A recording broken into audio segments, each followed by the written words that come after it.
چند آدمی اپنے ساتھ لے کر موضوع درس ہے فی فضل سیدنا معاویہ وحسنین کریمین رضی اللہ عنہما فی الوعظ والارشاد. الحمد للہ الحمد للہ وکفا والصلاة والسلام علی خاتم الانبیاء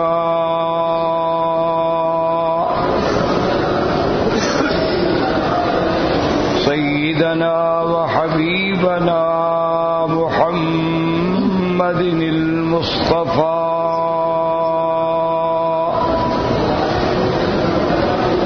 وعلى آله المجتبى وأصحابه النجبى.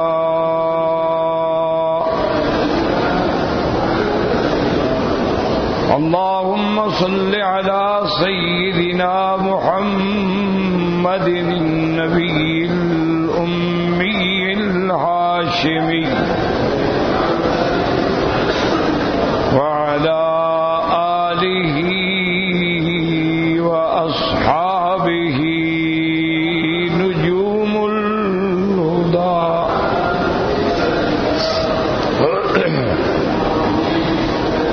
أما بعد فقد قال الله تبارك وتعالى في القرآن المجيد والفرقان الحميد: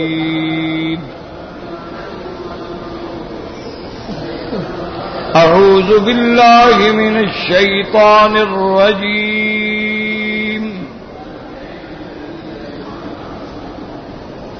بسم الله الرحمن الرحيم.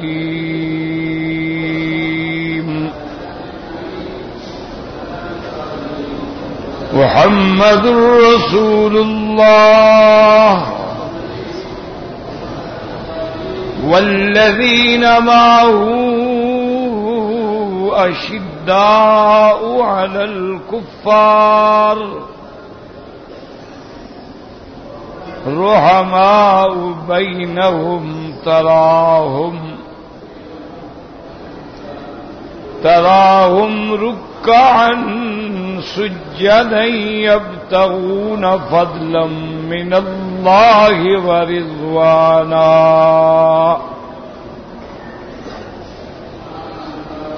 قال النبي صلى الله عليه وسلم: لا تسبوا أصحابي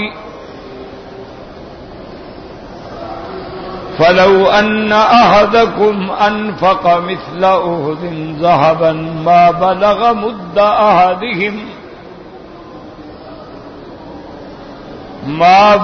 مد أحدهم ولا نصيفه أو كما قال النبي صلى الله عليه وسلم. قال النبي صلى الله عليه وسلم: اللهم اجعله هاديا مهديا واهد به، أو كما قال رسول الله صلى الله عليه وسلم. صدق الله العلي العظيم وصدق رسوله النبي الكريم. سبحانك لا علم لنا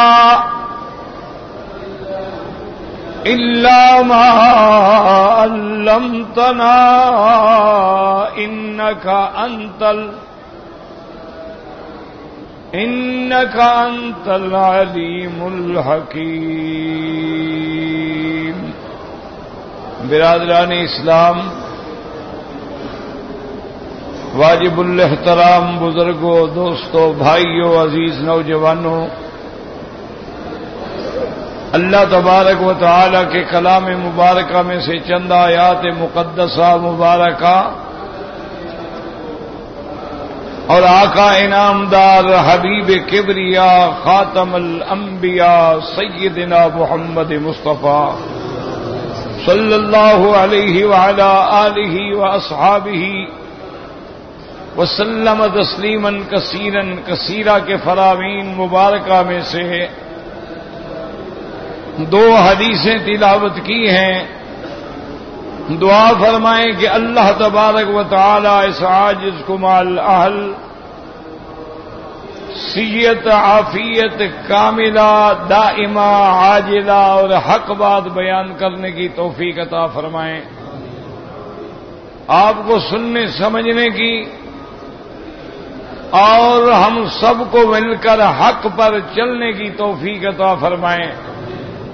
پروردگار عالم تمام آنے والوں کی حاضری حج عبادت زیارت منظور و مقبول فرمائیں اور مظلومین فلسطینیین پہ اللہ اپنی نصرت نازل فرمائیں. یہود اور ان کے حواریوں پہ اللہ اپنا قہر نازل فرمائیں.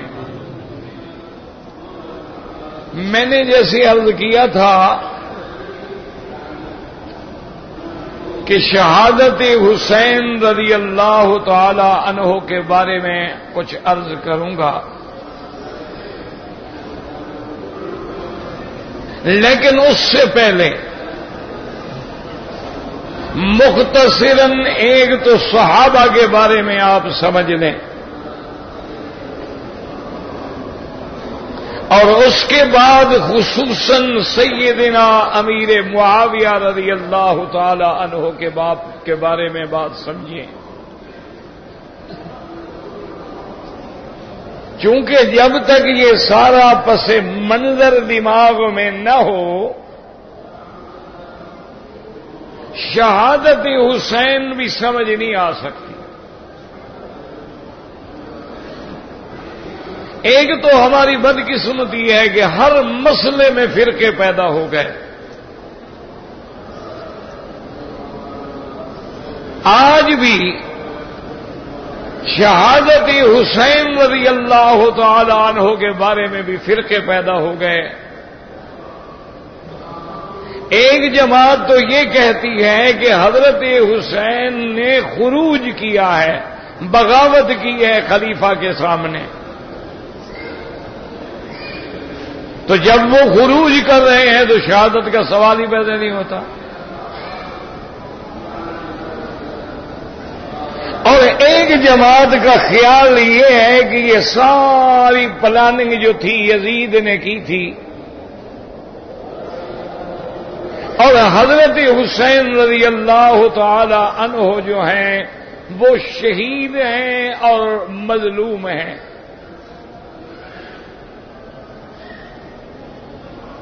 تو اس لیے سب سے پہلے مختصراً میں عرض کر دوں کہ ساری کائنات میں اللہ نے ہمارے نبی پاک کو چن لیا. تمام مخلوق میں، تمام انبیاء میں، تمام رسولوں میں افضل حضرت محمد مصطفیٰ صلی اللہ علیہ وسلم. اسی طرح اللہ نے آپ کے صحابہ کو بھی چن لیا. وہ بھی ساری کائنات میں تمام اولین و آخرین میں اگر افضل امت، خیر امت، خیر القرون اور سب سے خیر ہیں تو اصحاب رسول اللہ رضوان اللہ تعالی علیہم اجمعین. میں جلدی کوشش کروں گا تاکہ اللہ کرے بات نمٹ جائے. اور اسی طرح یہ مسئلہ سمجھ لیں کہ اللہ کے انبیاء تو معصوم ہوتے ہیں. معصوم کا معنی گناہوں سے پاک ہوتے ہیں. اگر ان سے کبھی کسی مسئلے میں، کسی معاملے میں خطا اجتہادی ہو جائے، خطا ہو سکتی ہے، لیکن ان کو اللہ قائم نہیں رہنے دیتے. خطا پہ فوراً جبریل آ جاتا ہے اور آگے بتلا دیتا ہے کہ یہ آپ کا فیصلہ جو ہے اللہ کو منظور نہیں ہے. جیسے اصحاب بدر میں اللہ کے نبی نے قیدی چھوڑ دیے، اللہ نے حکم فرمایا کہ آپ کو نہیں چھوڑنا چاہیے۔ تو انبیاء معصوم ہیں، ان سے خطا اگر ہو تو وحی آ جاتی ہے، لیکن صحابہ جو ہے رضوان اللہ علیہم اجمعین وہ محفوظ ہیں، وہ معصوم نہیں ہیں۔ یہی عقیدہ ہے اہل سنت والجماعت کا کہ صحابہ سے غلطیاں ہو سکتی ہیں، لیکن اس کے ساتھ دو باتیں یاد رکھیں۔ ایک بات تو یہ ہے کہ صحابہ سے غلطیاں ہو سکتی ہیں، صحابہ سے غلطیاں ہوئی ہیں، بڑے بڑے صحابہ سے غلطیاں ہو گئی۔ دو باتیں ہمیشہ دماغ میں رکھ لینا، ایک تو اللہ نے ان کو معاف کر دیا، اور اللہ نے صرف گناہ نہیں معاف کیا، غلطی نہیں معاف کی، بلکہ راضی بھی ہو گیا۔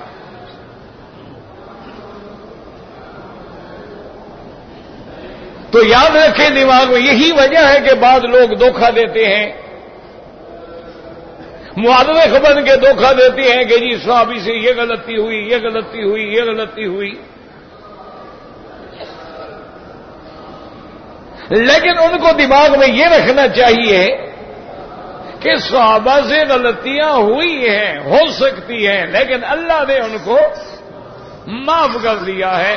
تو جب اللہ ہی معاف کر دے تو اب بندے کو ان کی غلطیاں نکالنے کا کیا حق ہے؟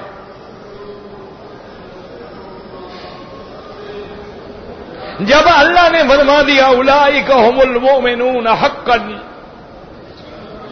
رضی اللہ عنہم ورضوا عنہ،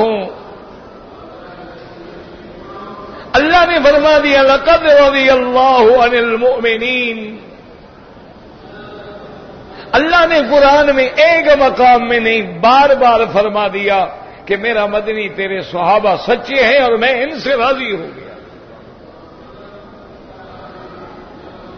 اور دوسری بات یہ دماغ میں رکھیں کہ اگر صحابہ سے غلطی ہوئی ہے، یاد رکھو، اچھی طرح دماغ میں بٹھاؤ گے تو پھر بات سمجھ آئے گی۔ پہلی بات تو یہ یاد رکھو کہ صحابہ انسان ہیں، ان سے بھی غلطی ہو سکتی ہے، اور دوسری بات یاد رکھیں کہ اگر صحابہ سے غلطی نہ ہوتی تو یہ سارا نظام شریعت جو ہے، قوانین ہیں، حدود ہیں، قصاص ہیں، یہ کیسے جاری ہوتے، کس پہ جاری ہوتے، اور دنیا کو ہم کیا دلیل پیش کرتے؟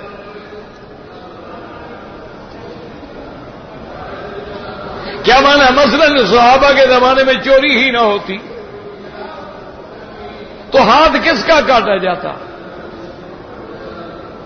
صحابہ کے زمانے میں اگر زنا ہی نہ ہوتا تو حد کس پہ جاری کی جاتی؟ تو ان کے دور میں جو غلطیاں ہوئی ہیں وہ واقعی غلطیاں ہیں، لیکن آنے والی امت کے لیے تو وہی دین بن گیا، قانون بن گیا، ضابطہ بن گیا۔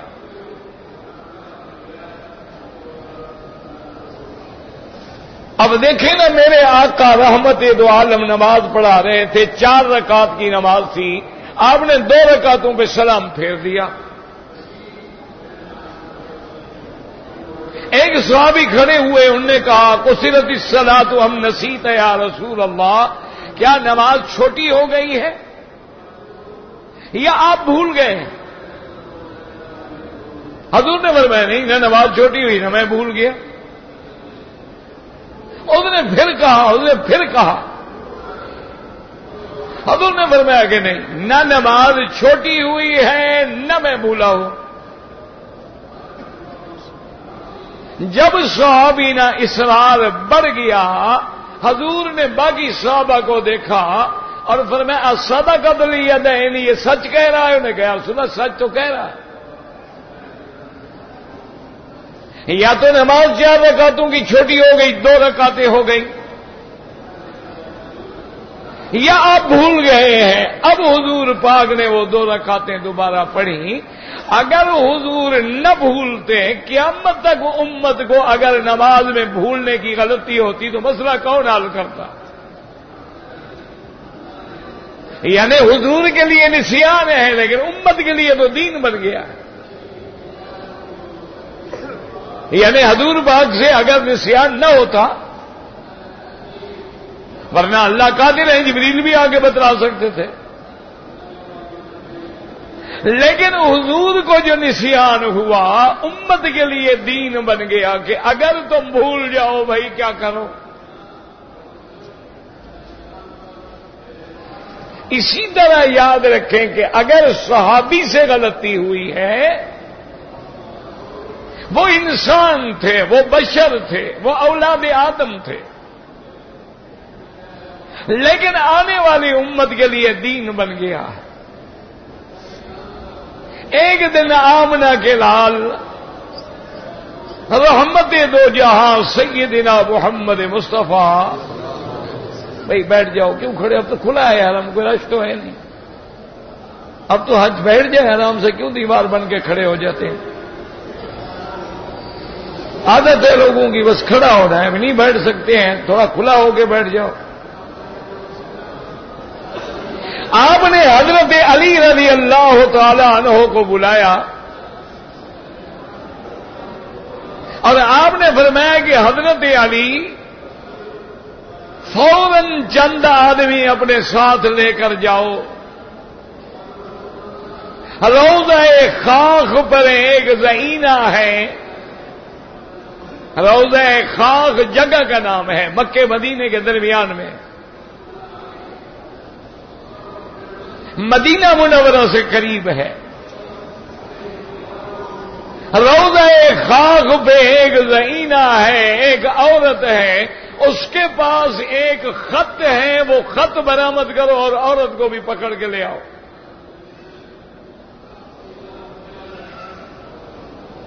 حضرت علی دوڑ پڑے، لمبا واقعہ ہے. وہاں پہنچے، ایک اونٹنی پہ عورت جا رہی تھی. آپ نے اشارہ کیا، اونٹنی کو بٹھا دیا، پوچھا حل میں آگے کتاب تمہارے پاس کوئی مدینے سے خط ہے؟ اور نے کہا لا واللہ لیس معی کتاب، کوئی خط نہیں میرے پاس. آپ نے ساتھیوں کو حکم دیا، اس نے ان کا سارا سامان جو تھا کھولا، ایک ایک چیز ڈھونڈ نکالی، لیکن خط نہیں ملا.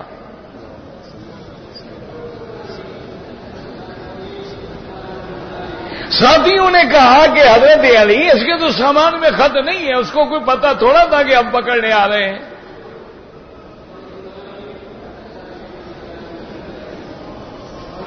اب آپ کا کیا فرما رہے ہیں؟ انہوں نے کہا کیا کہہ رہے ہو؟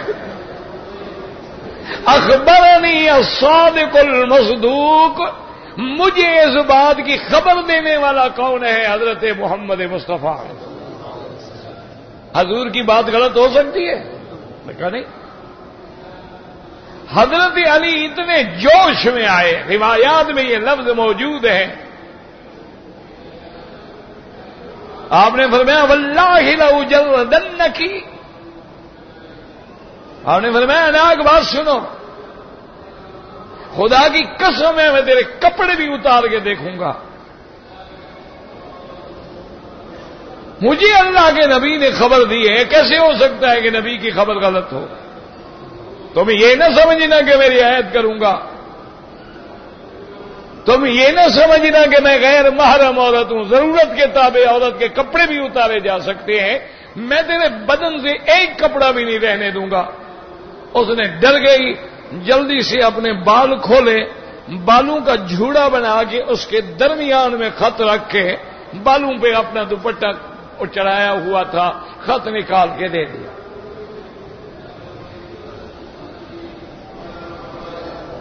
حضرت علی پکڑ کے لے آئے. خط لکھا تھا ایک صحابی نے، حاطب ابن ابی بلتع رضی اللہ تعالی عنہ نے، مکے کے کافروں کو خبر دی تھی کہ اللہ کے نبی تم پر حملہ کرنے والے ہیں. حضور صلی اللہ علیہ وسلم نے حاطب کو بلایا آپ نے فرمایا کہ تم نے خط لکھا ہے قریش مکہ کو؟ نے کہا ہاں یا رسول میں نے لکھا. فرمایا پتہ ہے تم نے کتنا بڑا جرم کیا ہے کہ اللہ کے نبی کے راز کو دشمنوں پہ کھولا ہے. تم نے مشرکوں کو میرے پروگرام کی خبر دے دی. حضرت عمر جوش میں کھڑے ہو گئے. انہوں نے کہا دانی یا رسول اللہ، اللہ کے نبی مجھے چھوڑے، اجازت دیں. اضربوا عنق ھذا المنافق، میں اس کی گردن اڑا دوں. اللہ کے نبی کے راز کھولتا ہے، منافق ہے. حضور نے فرمایا کیا کہہ رہے ہو عمر، بیٹھ جاؤ.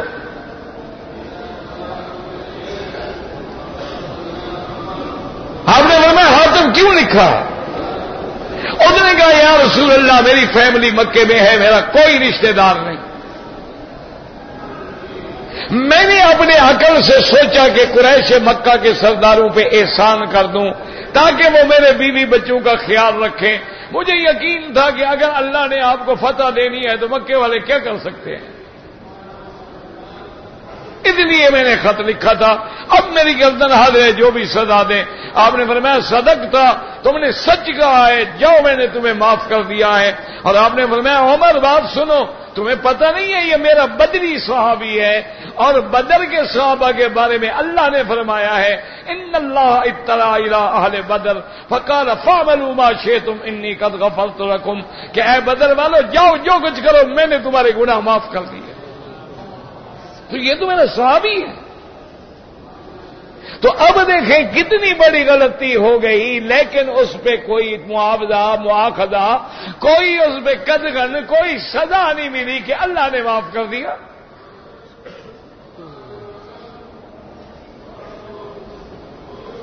اسی طرح یاد رکھیں کہ حضرت عثمان غنی رضی اللہ تعالی عنہ کا دور ہے.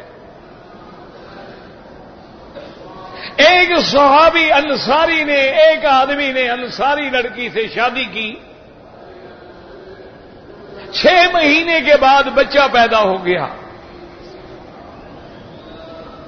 وہ صحابی حضرت عثمان کی خدمت میں شکایت لایا. اس نے کہا حضور میری بیوی ناپاک ہے، شادی کو 6 مہینے گزرے ہیں، بچہ پیدا ہو گیا، اس کا معنی ہے کہ حمل پہلے سے تھا. حضرت عثمان نے تسلی کی کہ عورت کو حمل ہے اور 6 مہینے کے بعد ولادت ہو گئی ہے. آپ نے حکم دیا کہ سنسار کر دیا جائے کہ زانیہ ہے اور شادی کے بعد زنا کیا ہے. اب دیکھو غلطی تو ہو گئی. حضرت علی رضی اللہ عنہ تشریف لائے. انہوں نے کہا عثمان ماذا امر تھا، کیا تم نے حکم دیا ہے؟ انہوں نے کہا اس سے بڑی دلیل کیا ہے کہ بچہ پیدا ہو گیا 6 مہینے میں. انہوں نے کہا اللہ کے بندے قرآن میں نہیں ہے حملہ وفصالہ 30 شہرا کہ حمل اور دودھ چھڑانے دونوں کی مدت ہے 30 مہینے. تو اگر ہم دودھ کے لگا لیں حولین کاملین 2 سال، باقی بچیں گے 6 مہینے، تو 6 مہینے کا بچہ پیدا ہو سکتا ہے. عورت پاک ہے، کوئی گناہ گار نہیں.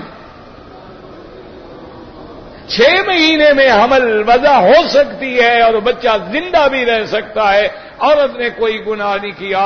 فرجع عثمان نے اپنا فیصلہ بدل لیا. اب غلطی تو ہو گئی، اس لیے ہمیشہ یاد رکھیں کہ صحابہ محفوظ ہیں. اگر ان سے کوئی غلطی ہو گئی ہے اللہ نے بھی ان کو معاف کر دیا ہے، حضرت محمد مصطفیٰ نے بھی معاف کر دیا ہے. اور امت کو یہ حق نہیں پہنچا ہے کہ اب وہ نعوذ باللہ صدیوں کے بعد صحابہ کے عیب نکالیں، ان کی غلطیاں چنیں، ان کے صحب چنیں، ان کے نسیان چنیں، اور لوگوں کو یہ تاثر دیں کہ دیکھو جی ان سے یہ غلطی ہوئی اور یہ غلطی ہوئی اور یہ غلطی ہوئی. اسی ضمن میں اب آپ بات کو سمجھیں کہ سیدنا معاویہ سب کہہ دو رضی اللہ عنہ، رضی اللہ عنہ.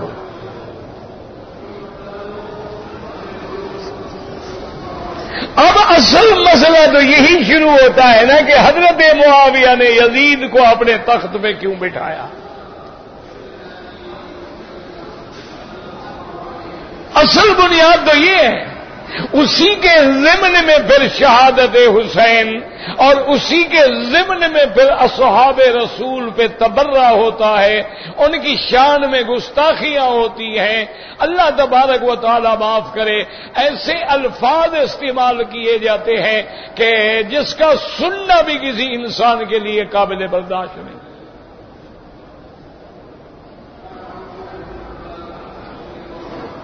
سب سے بڑا جرم جو گردانتے ہیں کہ جی حضرت معاویہ نے اپنے بیٹے کو خلافت دی.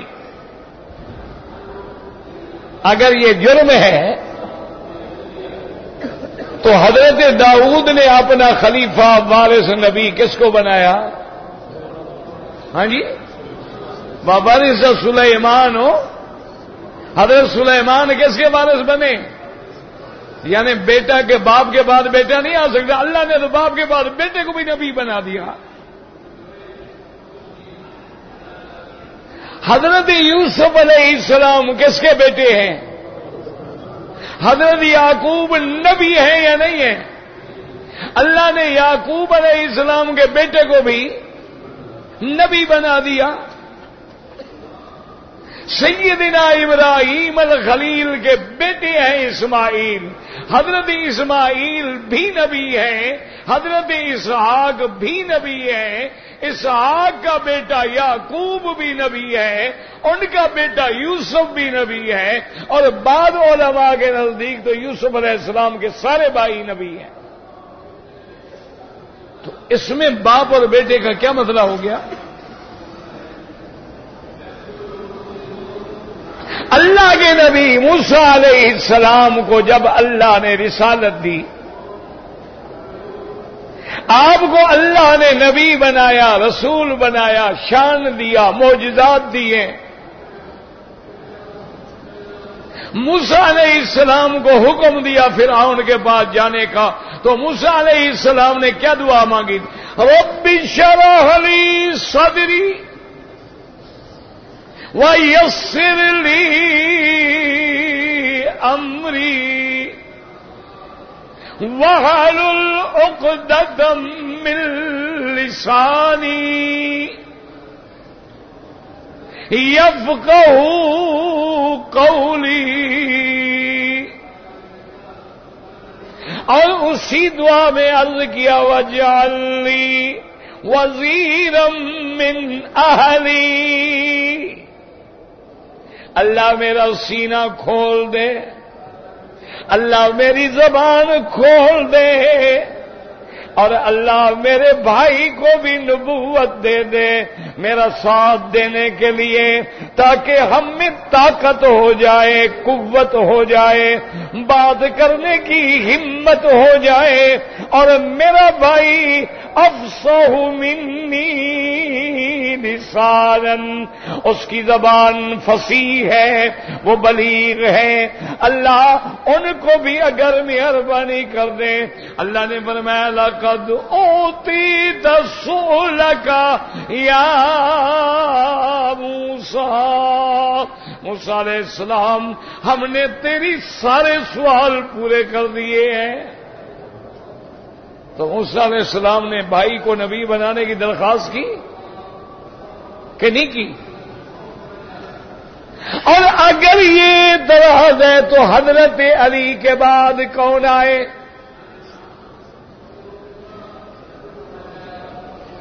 حضرت علی کا بیٹا ہے حضرت حسن قید رضی اللہ عنہم. شان والے بیٹے ہیں، محبوب محمد مصطفیٰ ہیں، جن کے بارے میں اللہ کے نبی نے فرمایا تھا.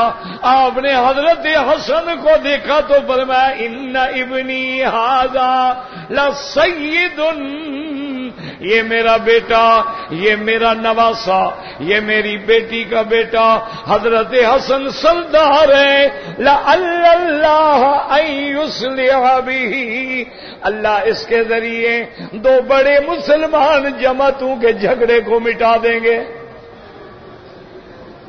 تو حضرت علی کے بعد کون آئے؟ آپ بات کر سکتے ہیں، حرم میں بیٹھے ہو کھل کے بات کرو، حضرت علی کے بعد خلافت میں کون آئے ہیں؟ تو حضرت حسن کون ہے؟ حضرت علی کے کیا ہوتے ہیں؟ تو اگر حضرت علی کا بیٹا حسن آتا ہے، ہم تو حضرت علی پہ اعتراض نہیں کرتے، ہم حضرت حسن پہ بھی اعتراض نہیں کرتے۔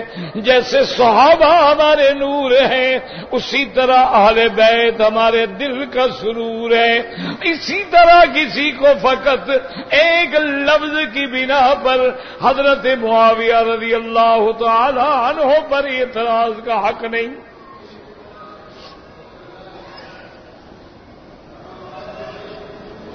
ہادی اور سیدنا معاویہ رضی اللہ، پتہ ہے کون ہے؟ حضرت معاویہ حضور کی نظر میں کیا مقام رکھتے ہیں؟ رحمت دو عالم نے اپنی زندگی میں جن کو اللہ کے قرآن لکھنے کی اجازت دی، جن کو کاتب الوحی بنایا، ان کاتبان وحی میں سے ایک حضرت معاویہ ہے رضی اللہ عنہ۔ اللہ کو جبریل پہ اعتماد ہے، اللہ کو میرے مدنی پہ اعتماد ہے کہ نزل به الروح الامین علی قلبک لتکون من المنذرین بلسان عربی مبین۔ اللہ نے فرمایا میرا مدنی، یہ قرآن لے کے آنے والا جبریل ہے، یہ امانت والا فرشتہ ہے، آپ کے دل پہ ہم نے قرآن کو اتارا ہے تاکہ آپ پورے عالم کو ڈرانے والے بن جائیں۔ اور قرآن لسان عربی میں ہے، اور ایسی زبان ہے جو واضح ہے، جو کھلی ہوئی زبان ہے۔ اللہ کو نبی پہ اعتماد ہے، اللہ کو جبریل پہ اعتماد ہے، اور میرے مدنی کو وحی لکھنے والوں پہ اعتماد ہے۔ جہاں حضرت علی کاتب الوحی ہے، حضرت زید کاتب الوحی ہے، وہاں حضرت معاویہ بھی کاتب کہہ دو رضی اللہ عنہ۔ اور یہ حضرت معاویہ ہیں۔ مسلمانوں، خدا کے لیے اپنے عقیدے ٹھیک کرو۔ اللہ کا شکر ہے کہ ہم اہل سنت ہیں، ہم یہ نہیں کر سکتے کہ اہل بیت کی محبت میں شیعہ بن جائیں یا صحابہ کی محبت میں خارجی بن جائیں، ہم نہیں کر سکتے۔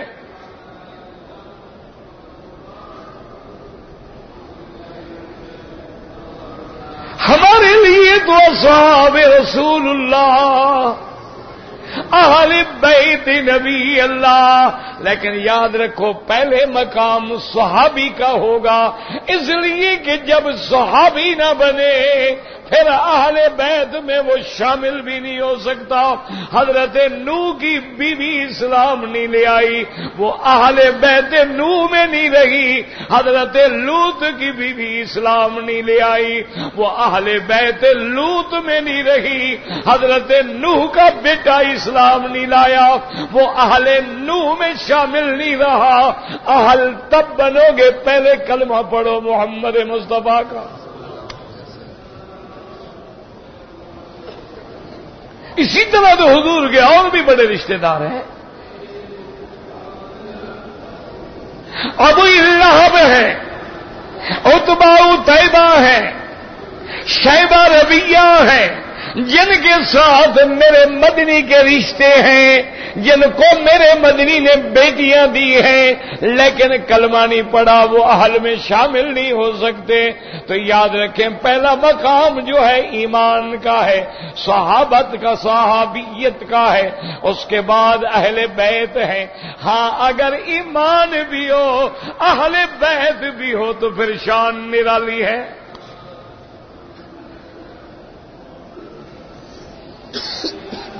حضرت امیر معاویہ کے رضی اللہ عنہ، مسلمانوں آج محرم کے دن ہے، آج دنیا کے کونے کونے میں مظلوم صحابہ پہ تبرہ ہوتا ہے، حضرت معاویہ پہ تبرہ ہوتا ہے، اہل سنت کو یہ حق پہنچتا ہے، لازم ہے، فرض ہے، فریضہ ہے کہ آج ہم ان مظلوم صحابہ کا دفاع کریں۔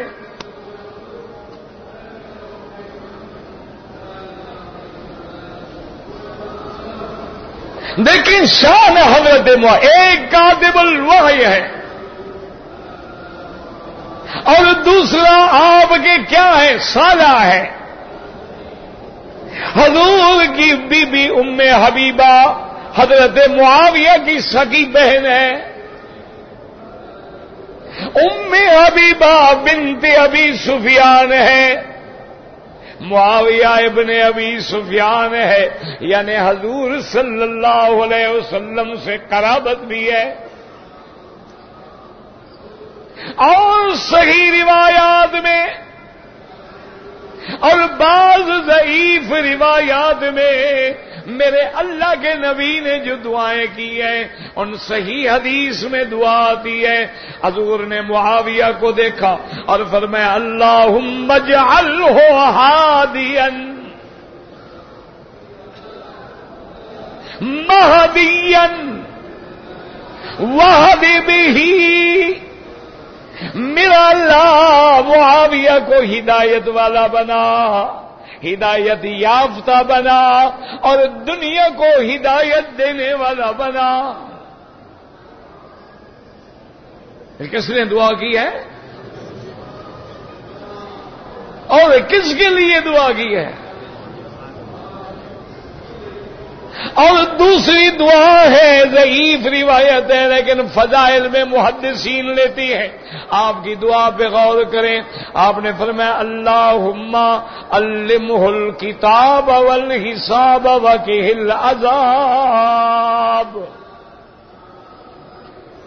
یا اللہ حضرت معاویہ کو علم دے قرآن کا، کاتب الوحی ہے نا، الکتاب،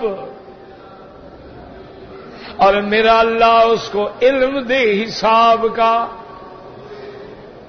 اور تیسری دعا کیا فرمایا، وقہ العذاب، اور حضرت معاویہ کو اپنے عذاب سے پناہ دینا۔ اسی طرح ایک روایت میں حضور نے دعا کی اللہم علمہ الکتاب ومکن لہ البلاد وقہ العذاب۔ اللہ حضرت معاویہ کو کتاب کا علم دے اور میرا اللہ اس کو ملک میں سلطنت دے، اقتدار دے، اور میرا اللہ معاویہ کو عذاب سے بچانا۔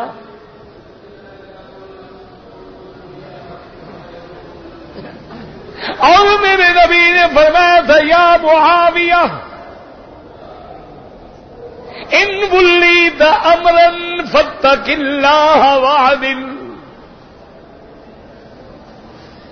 اللہ کے نبی نے فرمایا معاویہ اللہ اگر تجھے حکومت دے اللہ سے ڈرنا اور عدل کرنا، اشارہ تھا کہ معاویہ تجھے حکومت ملے گی۔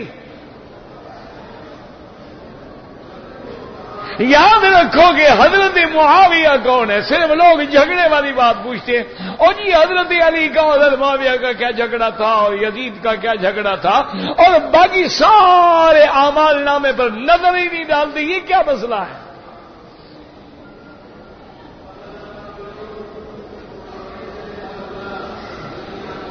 یاد رکھو حضور کے بعد خلیفہ کون ہے؟ کہہ دو ابو بکر رضی اللہ عنہ۔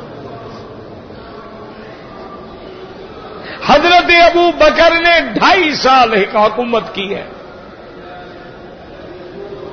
حضرت عمر رضی اللہ عنہ آپ نے 10 سال حکومت کی ہے۔ ان کے بعد حضرت عثمان ہیں 12 سال خلافت کی ہے۔ ان کے بعد حضرت علی ہیں 5 سال خلافت کی ہے۔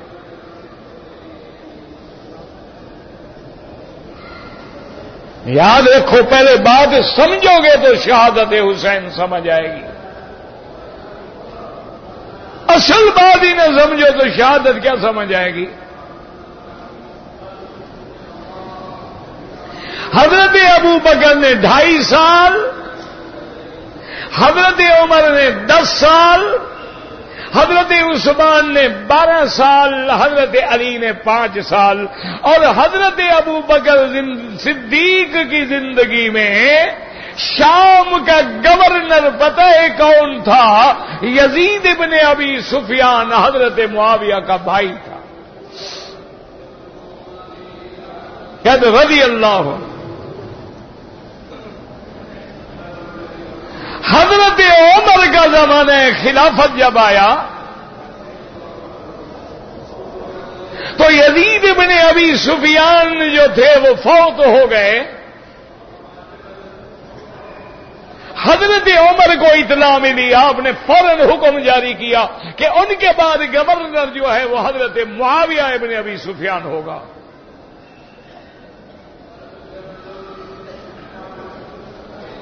ابو سفیان بھی زندہ تھے، انہوں نے حضرت عمر سے کہا کہ امیر المومنین یہ کیا بات ہے، پہلے بھی میرا بیٹا تھا، اب بھی میرے بیٹے کو آپ نے گورنر بنا دیا ہے، کسی اور کو موقع دیتے تو اچھا تھا۔ آپ نے فرمایا ابی سفیان الحمدللہ جو میں جانتا ہوں اس علاقے کے انتظامات کو معاویہ سے زیادہ بہتر چلانے والا بندہ نہیں میری نظر میں۔ ابی سفیان خاموش ہو گئے۔ اب پتہ ہے کہ حضرت معاویہ نے کتنی حکومت کی؟ حضرت عمر کے زمانے میں شام کا گورنر حضرت معاویہ، حضرت عثمان کے زمانے میں گورنر حضرت معاویہ، حضرت علی کے زمانے میں گورنر حضرت معاویہ، آپ 20 سال گورنر رہے ہیں۔ یعنی حضرت اس عمر کے زمانے سے لے کر حضرت عثمان کے زمانے میں، حضرت علی کے زمانے میں، اور جب حضرت حسن نے خلافت کے بارے میں خلافت چھوڑ کے حضرت معاویہ کے ہاتھ پہ بیعت کر لی، اس کے بعد بھی حضرت معاویہ 20 سال خلیفہ رہے ہیں۔ حضرت معاویہ نے 40 سال حکومت کی ہے۔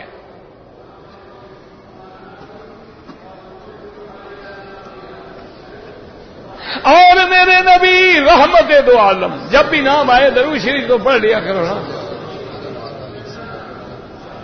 حضور لیٹے ہوئے ہیں، حضرت عبادۃ بن الصامت رضی اللہ تعالی عنہ کے گھر میں لیٹے ہیں۔ حضور نیند سے بیدار ہوئے، آپ مسکرا رہے ہیں۔ بی بی ام حرام حضرت عبادۃ بن الصامت کی بیوی ہے، اس نے جب دیکھا کہ حضور خوش ہیں، پوچھا کہ کیا وجہ ہے؟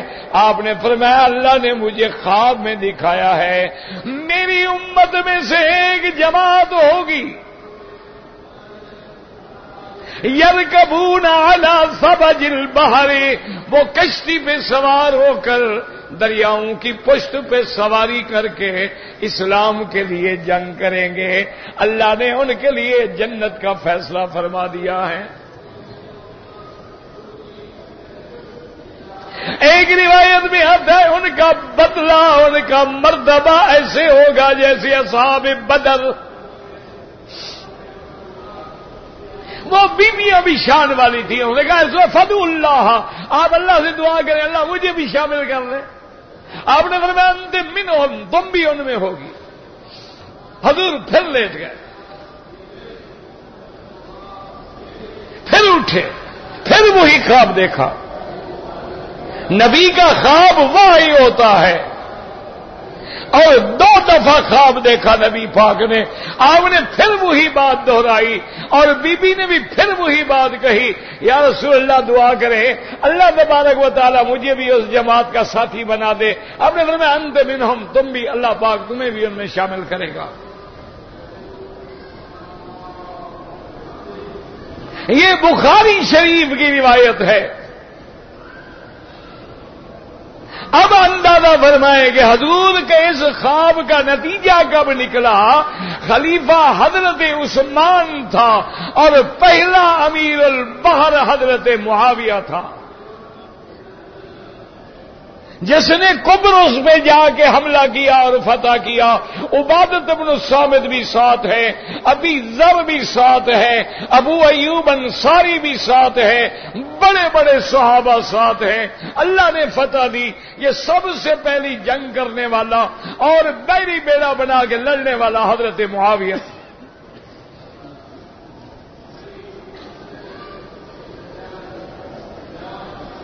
اللہ کی شان دیکھیں کہ بی بی ام حرام بھی اس سفر میں ساتھ ہے،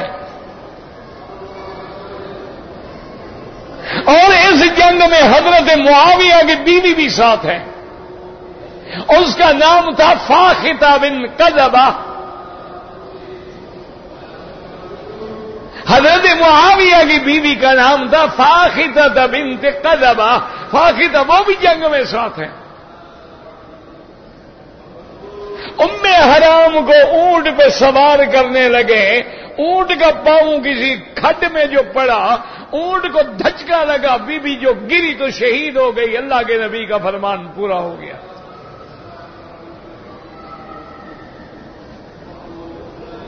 اس جنگ کا لڑنے والا امیر البحر کون ہے؟ حضرت معاویہ رضی اللہ تعالیٰ عنہ. اور پتہ ہے آپ کو کہ حضرت معاویہ کی بہن جو ہے وہ بی بی ہے حضرت عثمان کی.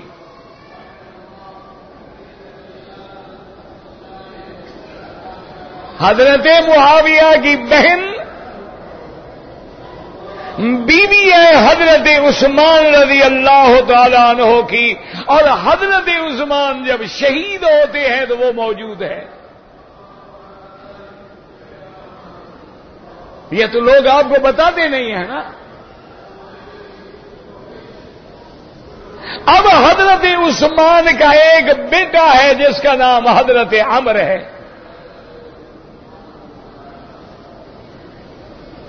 یہ حضرت عمر جو ہیں یہ عثمان کا بیٹا ہے. اور پھر عمر کے 2 بیٹے ہیں، ایک کا نام عبداللہ ہے اور ایک کا نام جو ہے زید ہے.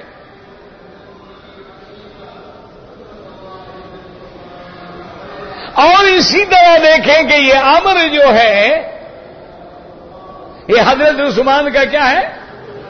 یاد رکھو کیا ہے؟ بیٹا ہے. پتہ ہے داماد کس کا ہے؟ داماد حضرت معاویہ کا ہے. حضرت معاویہ کی بیٹی رملہ سے شادی ہوئی ہے حضرت عبداللہ کی. ذرا آپس میں سوچ لیں.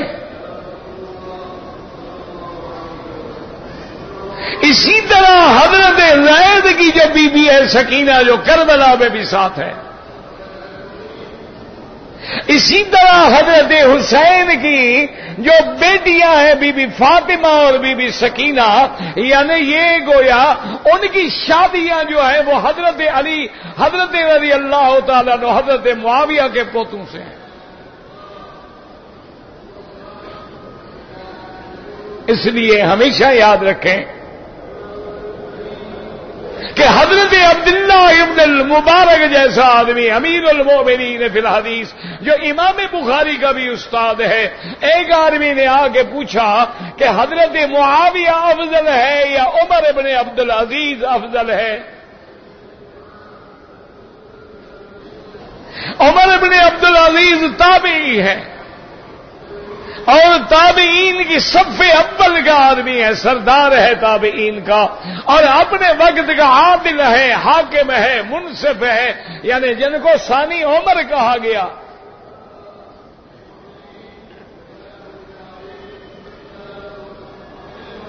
حضرت عبداللہ ابن المبارک نے فرمایا اللہ کے بندے کیا پوچھتے ہو؟ حضرت معاویہ نے حضور کی معیت میں جو جہاد کیا، جس گھوڑے پہ سوار ہوئے اور مٹی اڑ کے اس کے نتھنوں میں میل بن گئی، عمر ابن عبدالعزیز تو اس میل کا مقابلہ نہیں کر سکتا، تم معاویہ سے ملاتے ہو؟ کیا کہہ رہے ہو کہ حضرت معاویہ صحابی ہے،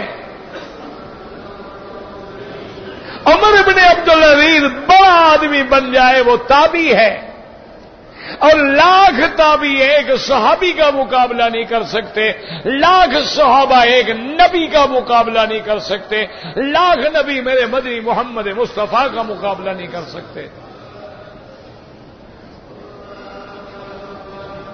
اور اسی طرح حضرت امیر معاویہ رضی اللہ تعالی عنہ نے ایک دفعہ ایک انصاری صحابی کو ہدیہ بھیجا 500 درہم۔ اس زمانے میں نوٹ تو ہوتے نہیں تھے نا، وہ تو چاندی وغیرہ کے دینار ہوتے تھے، دراہم ہوتے تھے۔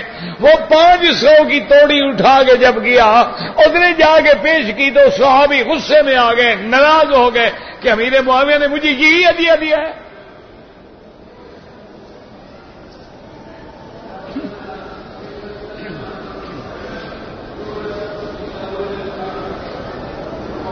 اور بیٹے کو بلایا اور کہا ادھر آؤ،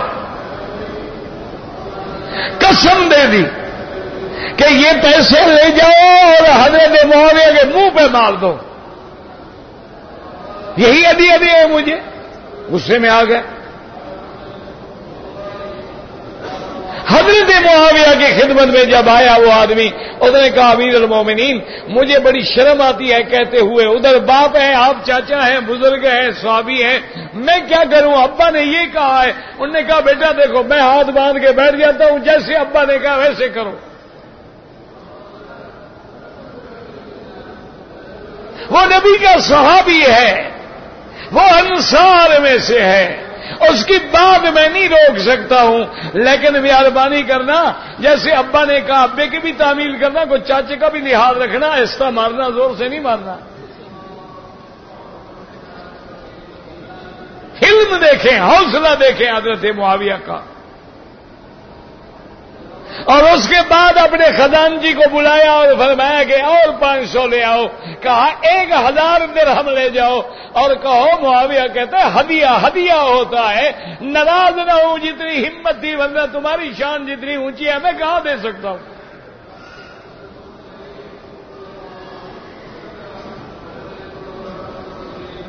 حضرت معاویہ رضی اللہ تعالی عنہ نے 30,000 درہم کا ہدیہ بھیجا حضرت حسن رضی اللہ تعالی عنہ کو۔ مسلمانوں خدا کے لیے پہلے ان کے مقام کو سمجھو، ان کی عظمت کو سمجھو اور جانو۔ ہم تو اہل بیت کے بھی غلام ہیں۔ ایک خارجی نے آ کے حضرت علی سے پوچھا، اور آج بھی خارجی اور ناصبی یہ الزام لگاتے ہیں حضرت علی پہ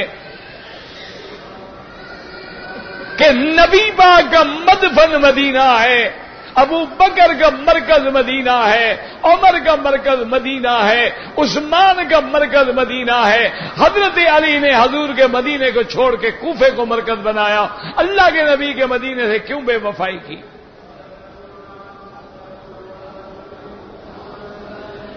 آج بھی خوارج یہ اعتراض کرتے ہیں، لیکن یاد رکھو ہم حضرت علی کی طرف سے بھی عرض کرتے ہیں، حضرت علی کے یہ فہم تھی، یہ عقل تھی۔ حضرت عثمان جب مدینے میں شہید ہوئے، خون ریزی ہو گئی، حضرت علی ڈر گئے کہ خدا نہ کرے آئندہ اگر جنگیں ہو گئی، لڑائیاں ہو گئی، فساد ہو گئے، تو اس لیے مدینے میں تو خون ریزی نہ ہو، لہذا میں دارالخلافہ دور لے جاتا ہوں۔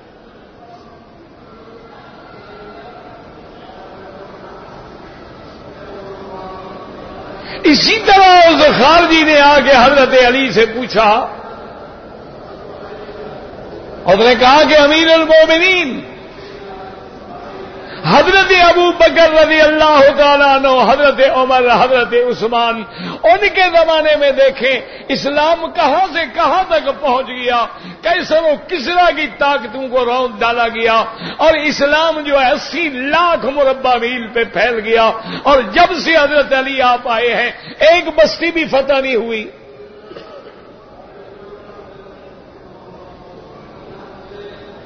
اس کی کیا وجہ ہے؟ پتہ ہے حضرت علی نے کیا جواب دیا؟ سبحان اللہ۔ فرمایا جب ابو بکر، عمر، عثمان خلیفہ تھے، بادشاہ تھے، امیر المومنین تھے، تو علی ان کا وزیر تھا، اور جب میں بادشاہ بن گیا، خلیفہ بن گیا، تیرے جیسے وزیر بن گئے، تو فتح کیسے ہو؟ انہوں نے کہا اس وقت اگر شان خلافت بھی ابو بکر، عمر، عثمان تھا تو میں بھی تو وزیر تھا نا۔ اب میں خلافت میں بیٹھ گیا، وزیر تمہارے جیسے لوگ بن گئے، اسلام کی فتح کہاں سے ہوگی؟ تو اس لیے اب دیکھیں، یاد رکھیں کہ حضرت معاویہ رضی اللہ عنہ کے حضرت عثمان گویا بہنوں ہی ہیں، حضرت عمر کی، حضرت معاویہ کی بہن ان کے گھر میں ہے، اور سمجھ نہیں، ایک بہن محمد مصطفیٰ کے گھر میں ہے، اور ایک بہن حضرت عثمان کے گھر میں ہے، اور وقت شہادت بھی وہ بی موجود ہے، اور حضرت عثمان کا بیٹا جو ہے وہ داماد حضرت معاویہ ہے، حضرت معاویہ کی بیٹی رملہ اس کے گھر میں ہے، اور پھر ان کی جو آگے اولادیں ہوتی ہیں ان کے آپس میں رشتے ہو رہے ہیں، حضرت علی کی جو پوتیاں ہیں وہ ان کے پوتوں سے شادی ہو رہی ہے، بی بی سکینہ اور بی بی فاطمہ کی۔ تو اس لیے خدا کے لیے سب سے پہلا مسئلہ سمجھیں کہ حضرت علی رضی اللہ تعالی عنہ جب خلیفہ بنے،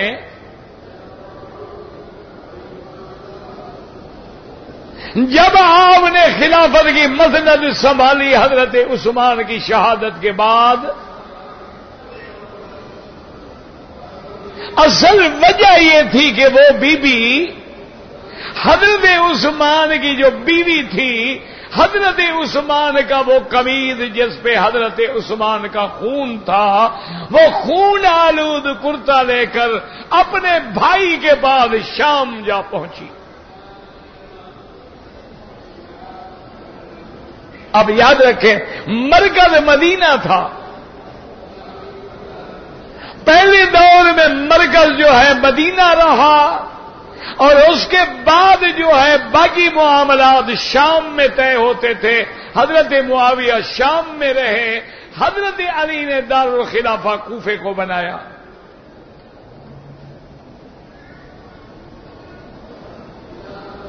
شام میں بیت الدمشق ہے، اور یہ کوفہ جو ہے یہ عراق میں ہے، یاد رکھو۔ بصرہ ہے، فرات ہے، بغداد ہے، یہ سب عراق میں ہے، اور قرب و بلا کا جو میدان ہے وہ بھی عراق میں ہے۔ اصل اس جگہ کا نام مقام طف ہے۔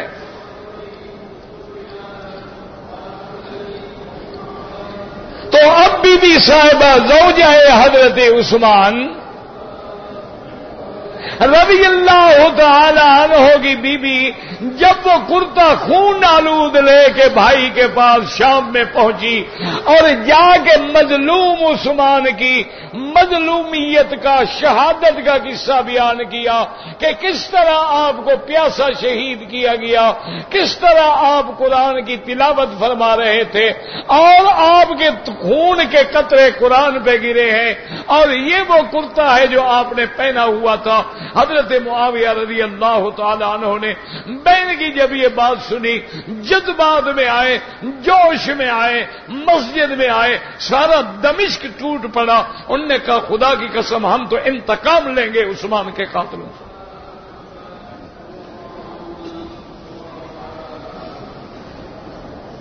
یہ کیسے ہو سکتا ہے کہ عثمان کے قاتل دن دناتے پھرے، حضرت علی کے ساتھ رہیں، اور ہم اس وقت تک حضرت علی کی بیعت بھی نہیں کرتے جب تک کہ وہ عثمان کے قاتلوں سے یا بدلہ لے یا وہ قاتل پکڑ کے ہمارے حوالے کرے۔ یاد رکھو ہم تو بالکل صحیح الحمدللہ کوئی بددیانتی نہیں کرتے، ہمارا اب بھی عقیدہ ہے کہ علی حق پہ تھا، حضرت معاویہ سے یہ خطا ہوئی۔ حضرت علی خلیفہ تھا، اگر حضرت عثمان بھی ذرا حوصلہ فرما لیتے، حضرت علی کے ہاتھ میں بیعت کر لیتے، حضرت علی خود دشمنان عثمان کو پکڑ کے قصاص لیتے۔ حضرت علی تو کمزور ہو گئے، یعنی دمشق اور شام کا پورا علاقہ بیعت نہیں کر رہا،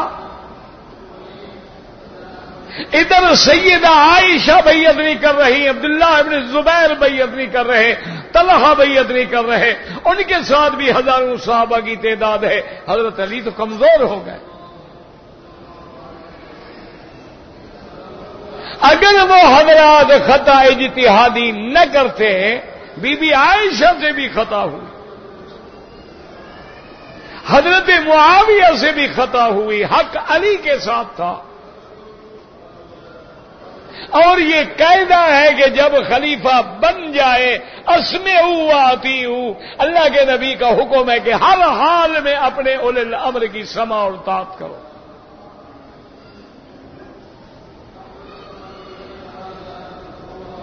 حضرت علی نے دونوں کو پیغام بھیجے، انہوں نے کہا امہات المومنین، اور نے کہا حضرت معاویہ واللہ یملکوننا ولا نملکہم، قاتلان عثمان کا اس وقت مدینے پہ کنٹرول ہے، وہ ہم پہ حکومت کر رہے ہیں، میرا ان پہ کوئی زور نہیں۔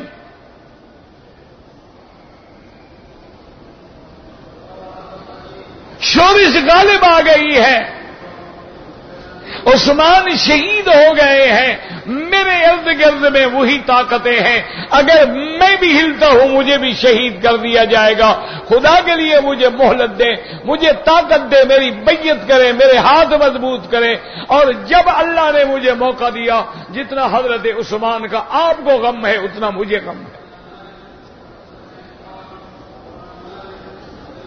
حضرت عثمان رضی اللہ تعالی عنہ ذی-النورین ہیں، داماد نبی محمد مصطفیٰ ہیں، ثالث الخلفاء ہیں، اور تمام صحابہ میں سب سے بڑے باحیا ہیں۔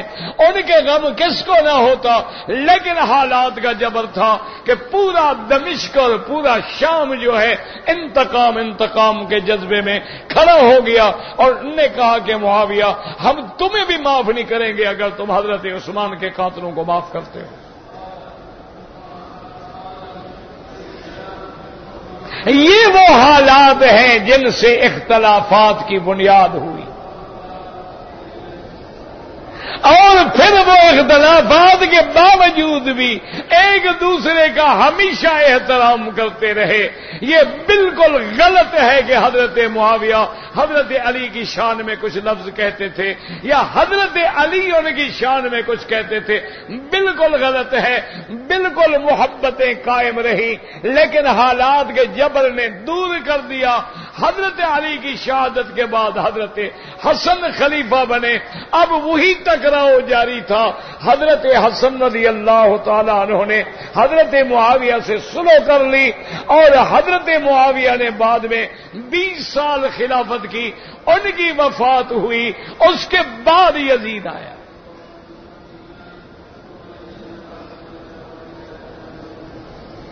اور اسی طرح حضرت حسن کی شہادت کے بعد زمانہ حضرت حسین کا آیا.